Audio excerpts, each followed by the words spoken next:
Quite frankly, I'm depressed and ashamed of Giannis not showing up last night against the Clippers.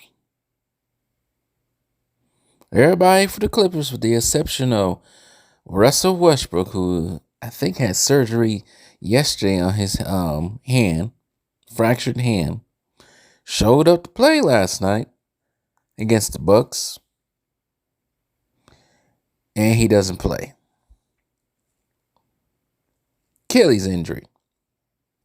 I think it's Achilles tendonitis of some sort. From what I read from reports that it's been bothering for the last couple of games.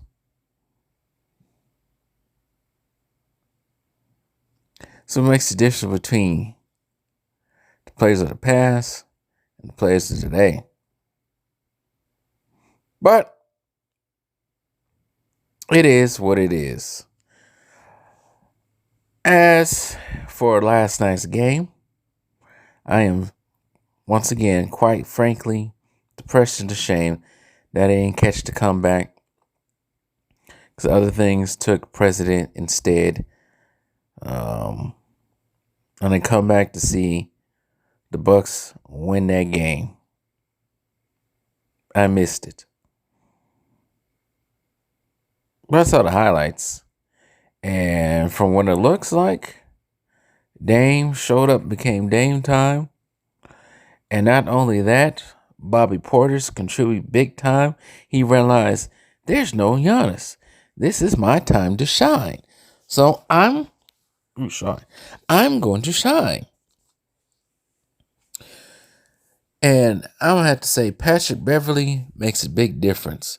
And it made a big difference in this game last night because Patrick Beverly, he got a bone to pick with the Clippers. And he was going at Paul George. At every moment he got, going at James Harden, every moment he got. Like I said, he makes a big difference. I think him being on the team with his aggressiveness, his dogness, it's infectious for the Bucks defensive end because they're more aggressive. It's also infectious on Bobby Portis. I think Bobby Portis needed a tag teammate when it comes to that. And it's working out fine. And you know what? I don't want to also hear that the Bucks didn't play no one. The Bucks didn't play no one.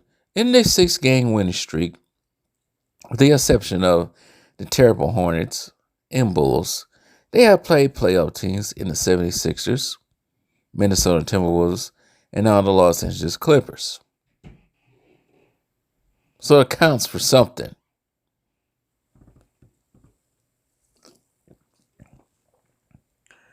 So anyways, I don't know if you talk about more about the Bucks or the Clippers. Good Bucks or bad Clippers. Who knows? I don't know. Looking at the stat line, Crowder had 3. Brook Lopez had 6 points. Patrick Beverly, 12. Damian Lillard with 12 for 22, 41 points. 4 for 9 from 3. Malik Beasley only had 5 points, 2 for 11, 1 for 7. He shot terrible. Off the bench was D'Lo Gallinari with 4 points. And like I said, Bobby Porter showed out with 28 points, 16 rebounds, a double-double, 2 assists, 12 for 18 in 30 minutes. Pat Connaughton with 8. And AJ Green hit 2 threes in this game, big-time threes in this game towards the end of the game. Bucks shot 39% from 3, 47% from the field. Let's see, and they out-rebounded Clippers 46-38, so that made a big difference as well. One thing that pissed me off during this game was the refs, especially when it comes to James Harden. James Harden has this thing when he can just bob his head and he can get foul calls. It's disgusting.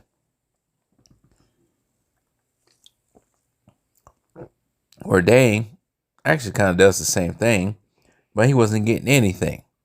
Not a single foul was called, probably until later in the game. I think Paul George was in foul trouble in last night's game. And speaking of foul trouble, how many free throws the Bucks shot tonight? Let's see here.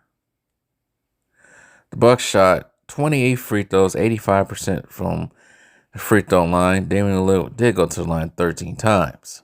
But Damian Lillard also had Malik Beasley had 5 fouls. Yeah.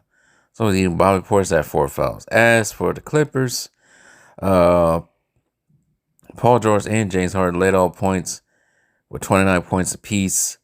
They were 10 for 17 from the field. Paul George, 9 for 16 from the field. Most of James Harden's points came from 3 of the free throw line. Kawhi Leonard had a somewhat of a quiet game. He only had 16, 6 for 19. Zubac was 6 and 11 rebounds. Terrence Mann got his points from the free throw line and 1 field goal to his name, 1 for 4. Off the bench, Diaz was 7, Bones Highland was 5, Mir Coffey was 4, Norman Powell was 6. Clippers only shot 40% from 3, shot slightly better from 3 than the Bucks, but they didn't shoot well from the field goal range altogether, 44%, and like I said, they was out rebounded by the Bucks. But the Clippers did go to the line 25 times, so it was about even. And they didn't think it'd get even for the Bucks until later in the fourth. Now the Bucks made a change the momentum in the fourth, sticking to the defense, wearing down the Clippers, who did actually play a game the other day against the Minnesota Timberwolves, another great team. But we ain't giving no excuses here because everybody has to play back to back. So there'll be no excuses. No way, no how. This is the second week in a row within a week that the Clippers blew a lead in the fourth quarter. Last week against the Lakers and now against the Bucks. If I was a Clipper fan, I'd be depressed and ashamed. Because it's the same old Clippers. Same old Clippers. Just seem to can't stop blowing big leads when it kind of counts. The Bucks scored 41-21 for the season. Clippers 39. I think the Clippers going 39-21. See where they dropped to right quick. Do they drop 39-20? So that makes sense.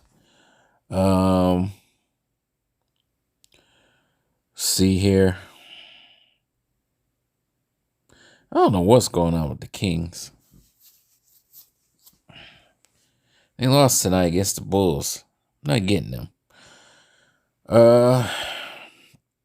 After tonight, the Bucks go into second place, 41-21.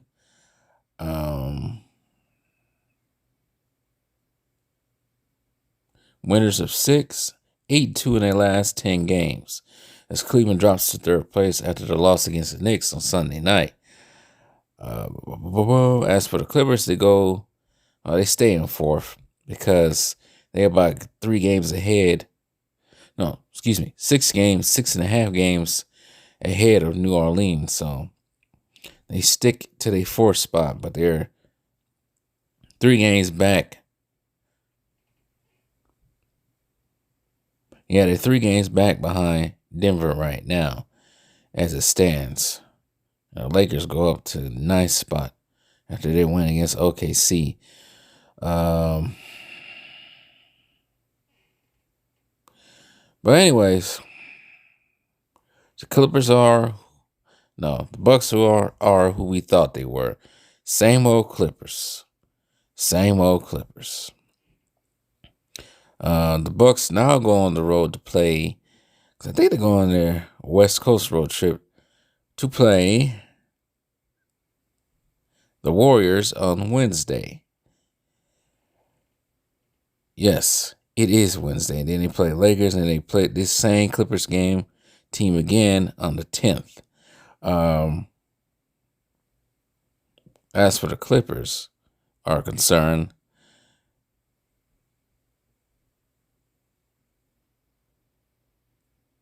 who do they play now? Well, they play Rockets. They go into Houston and play the Rockets. then the Bulls at home, then the Bucks at home, then Minnesota at home, then the Bulls again, then the Pelicans, then the Hawks. Yeah, this is bad Clippers right here. You lose a game without Giannis. It was up by 14 to 15 points going into the fourth.